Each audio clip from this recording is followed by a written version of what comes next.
ಆತ್ಮೀಯ H16 news ಅರ್ಥಾತ್ ಸಿದ್ದರಾಮಯ್ಯ ಸ್ವಾಗತ. ನಾನು ನಿಮ್ಮವ MI ಅಥವಾ ಮಲ್ಲಪ್ಪ ಜೋತಾರ. ಆತ್ಮೀಯರೇ, ಕಳೆದ 2-3 ದಿನಗಳಿಂದ ಅಥವಾ ಕಳೆದ ವಾರದಿಂದ ಈ ದೇವೇಗೌಡರು ಜೊತೆಗೆ ಕುಮಾರಸ್ವಾಮಿಗಳು ಅಥವಾ JDS ಏನೇನೋ ಗದ್ದಗಳು ಅಭಿಪ್ರಾಯಗಳು ವ್ಯಕ್ತ ಆಗ್ತಾ ಬಂದಿದ್ದು ನಾವು ನೋಡಿದ್ದೀವಿ. ಕೊನೆಗೆ ಏನೋ ಒಂದು ಊಹೆ ಇತ್ತು, ಅಥವಾ ಇವರು ಅರ್ಜಿ ಹಾಕಿದ್ರು ಇಲ್ಲವೋ ಗೊತ್ತಿಲ್ಲ. HD ಕುಮಾರಸ್ವಾಮಿಗಳ ಪ್ರಕಾರ ನಾವು ಅರ್ಜಿ ಹಾಕಿಲ್ಲ ಅಂತ ಹೇಳ್ತಾ ಇದ್ದಾರೆ. ಆದರೂ ಈ ರೂಮರ್ಸ್ ಇತ್ತು, ಟಿಕೆಟ್ ರಾಜ್ಯಸಭೆಗೆ ನಮ್ಮ ಗೌಡರು ಕೊಡ್ತಾರಂತೆ. ಆದರೆ ಕೊನೆಯ ಕ್ಷಣದಲ್ಲಿ BJP ಕೊಡಲಿಲ್ಲ. ಅದಕ್ಕೆ ಕ್ಲಾರಿಟಿನೂ ಕೊಟ್ಟರು. ನಾವು ಕೇಳಿಲ್ಲಪ್ಪ, ನಮ್ಮ ದೋಸ್ತಿ ಇದನ್ನು ಮೀರಿದ್ದು, ರಾಜ್ಯಸಭೆಗೆ ಮೀರಿದ್ದು, ನಮ್ಮ ಅದ್ರ ಅಪೇಕ್ಷೆ ಇರಲಿಲ್ಲ. ದೇವೇಗೌಡರು ಕ್ಲಾರಿಫಿಕೇಷನ್ ಕೊಟ್ಟರು. ಅಡ್ಡಿಲ್ಲ, ಒಳ್ಳೆಯ ಅಭಿಪ್ರಾಯ ಹೇಳಿದರು. ನಾವು ಬೇಡಲಿಲ್ಲ, ಅವ್ರು ಕೊಡೋ ಅವಶ್ಯಕತೆ ಇಲ್ಲ ಅಂತೇಳಿ. ಆದರೆ ಮುಂದೆ ಏನು ಅಂತಿದ್ದಾರೆ JDS ಮುಂದಿನ ಹೆಜ್ಜೆ ಏನು? ಯಾಕಂದರೆ 2 ಸಂಸದರಿದ್ದಾರೆ, 18 ಜನ MLAಗಳಿದ್ದಾರೆ.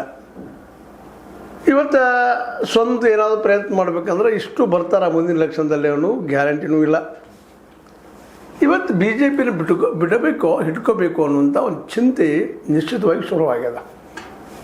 25 ವರ್ಷಗಳದ್ದು JDS ಅಂತ ತಿಳ್ಕೊಂಡು HD ಕುಮಾರಸ್ವಾಮಿಗಳು ಮುಖ್ಯಮಂತ್ರಿ ಕ್ಯಾಂಡಿಡೇಟು 60, 70, 80 ಸೀಟ್ ತರ್ತೀವಿ ಅಥವಾ 50, 40 ತೊಗೊಂಬರ್ತೀವಿ, ಆ ಪ್ರಯತ್ನ ಮಾಡ್ತೀವಿ, ಏನೇನೋ ಎಲ್ಲ ಅದು ಮಾತುಗಳು.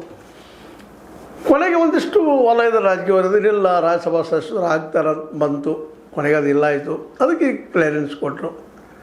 ಇನ್ನು ಮುಂದೆ ಇವ್ರು ಕೂಡಿ ಹೋಗ್ತಾರಾ, JDSದವರು ದೇವೇಗೌಡರು ಕೂಡಿ ಹೋಗ್ತಾರಾ, ಹೋಗಲೇಬೇಕು, ಬೇರೆ ಅದಿಲ್ಲ ಅನ್ನುವಂಥ ಪರಿಸ್ಥಿತಿಗೆ ಇವತ್ತು ಬಂದು ನಿಂತಿದ್ದಾರೆ. ಯಾರಿದ್ದಾರೆ ಅವ್ರ ಜೊತೆಗೆ?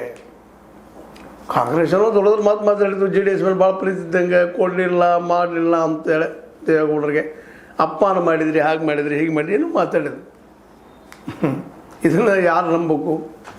ಯಾಕಂದ್ರೆ ಕಾಂಗ್ರೆಸ್ಸಿಗೆ JDS ಹಿಂಗೆ ಆಗಬೇಕಾಗಿತ್ತು, ಒಳ್ಳೆಯದಾಯಿತು ಅಂತ ಹೇಳಬೇಕಾಗಿತ್ತು.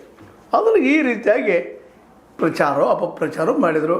ಆದರೆ ಅದಕ್ಕೆ ಉತ್ತರನೂ ಕೊಡೋ ಸಲುವಾಗಿ ದೇವೇಗೌಡರಿಗೆ ಈಗ ಅನಿವಾರ್ಯ ಆಗ್ಯದ.